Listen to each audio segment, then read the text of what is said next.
Magandang gabi po sa ating lahat. Narito ang binabantay nating si Bagyong Ophel. Si Bagyong Nika po ay nasa labas na ng ating Philippine Area of Responsibility kaninang hapon. Si Bagyong Ophel ay kasalukuyan nasa East Philippine Sea, nasa layong 630 kilometers silangan ng Virac, Catanduanes. Ang lakas ng hangin ng taglay nito ay umaabot sa 110 kilometers per hour at ang pagbugso na umaabot sa 135 kilometers per hour. Mabilis ang kanyang pagkilos, nasa 25 kilometers per hour. Sa track at intensity ng forecast o track at intensity forecast ng Bagyong Ophel na ang general direction nito ay northwest o hilagang kanluran at maaaring tumama sa northern Luzon. Inyo mapapansin sa kanyang intensity na inaasang lalakas ang bagyo na maaaring umabot sa typhoon category. Ngayon, nakataas na ang Tropical Cyclone Wind Signal number 1 sa Cagayan kasama ang Wabuyan Islands, northeastern portion ng Isabela at eastern portion ng Apayao. At sa pag-ulan naman, pag-ulan dahil sa bagyo, inaasahan na simula ng bukas ng gabi ay magsisimula na po o magkakaroon ng mga matitindi o malalakas na pag-ulan dahil sa bagyo.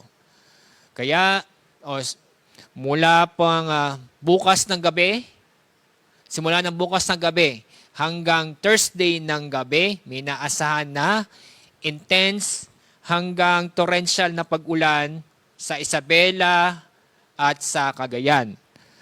Heavy hanggang intense na pag-ulan sa Apayao, Abra, ganoon din sa Batanes, Kalinga, Mountain Province at Ifugao.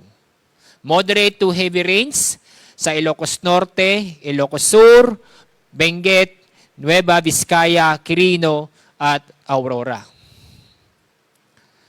Pagdating naman ng Thursday ng gabi hanggang Friday ng gabi, inaasahan pa rin na heavy hanggang intense na pag-ulan sa Ilocos Norte, Apayao at sa Cagayan.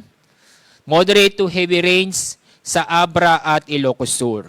Dahil dito ay pinapaalala o pinapayuhan po namin kayo, lalo po sa mga lugar na makakaranas ng matitindi o malalakas na pag-ulan, ay patuloy pa rin tayong makipagtulungan o makipag-ugnayan sa local government official at alamin ang ligtas na lugar o evacuation center.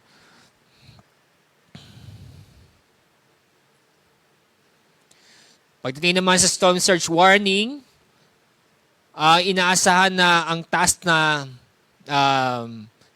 daluyong ng bagyo dito sa Ilocos Norte, Cagayan, kasama Babuyan Islands, at Isabela at sa Quirino o sa Quezon ay inaasahan na taas na alon o abnormal na pagtaas ng alon na aabot ng halos 2 metro. Samantala, meron isang bagyo na sa labas ng ating Philippine Area of Responsibility.